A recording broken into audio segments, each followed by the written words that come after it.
and it's getting as much traffic, who really love their dogs and want to talk about their dogs, it's getting as much traffic as WorldCat, which is supposed to be the solution for libraries rather than being directly on the web. No, no, no, we're going to step in. We will be your intermediary, right?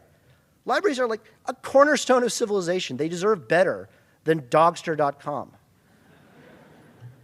All right. I'm going to start Richard Stallman alert going on here. Be part of the conversation. I think that in Web 1.0 terms, being part of the conversation is just being online. In Web 2.0, the conversation actually starts to come to you. You start to participate in it. You start to let your patrons participate in it. Trust people. In Web 1.0 terms, trusting people is putting your stuff online even though someone might find the wrong thing, or putting your stuff online and letting Google index it. In Web 2.0 terms, it's trusting people to make good decisions about tags, at least some of the time, and paying attention to them, and other things besides tags. Choose solutions that favor this. I think that means open source. That I think the library world has been maltreated by traditional vendors for a long time, and that the route out of it is the open source products. I don't think the open source ones are actually any better right now, but they can be. They can be, and that's, I think, your way out. Social cataloging can be a last chance to join Web 1.0, okay? I really am kind of doomy about libraries. I think you're going to have a big crisis when ebooks get very popular. When everyone's got a Kindle, it's going to be a crisis. I think physical bookstores are going to be hurt a lot more, but it's going to hurt you too. So before you start struggling with that, struggle with the fact that people can't find your books in Google, right? Which is where they're looking. Okay? Fix the Web 1.0 stuff. Add the Web 2.0 stuff.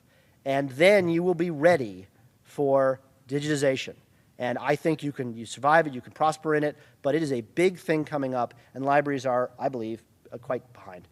It's an opportunity to reinvigorate library technology, to decrapify it, as I put in parentheses. I think it's an opportunity to reconsider lots of LIS thinking. I have no desire to throw the baby out with the bathwater, but there are some ways in which these systems can be improved. And some of these experiments won't work. On LibraryThing, there was a project to come up with a new replacement for Dewey, and we got people together and we said, well, let's just all come up with this together. Man, is that hard, And it basically didn't work, and I'd like to try it again, but some of these things aren't going to work. But it's kind of cool to try. Kind of cool to try. And I believe it is a chance to embrace some of the best traditions of your profession, okay? Librarians are the ultimate radically open institutions. Richard Stallman can stand up here and talk about how open software. You guys were lending books out for free 100 years ago. That is the ultimate act of sharing and openness. And the idea that, we're going to be lending books out for free or lending books out to all the patrons in the university, but by the way, we're going to hold back the metadata so that no one can use it and we're not going to put it on Google. That's so opposite what I, as an outsider, see as your core professional strength. Public spirit, public focus. I think you can rehumanize, put the public back into your library, and you can add connection to the local and to the social in a really new way that I think will bring you in line with this century.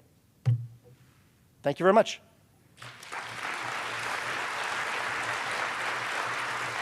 Do we have time for questions?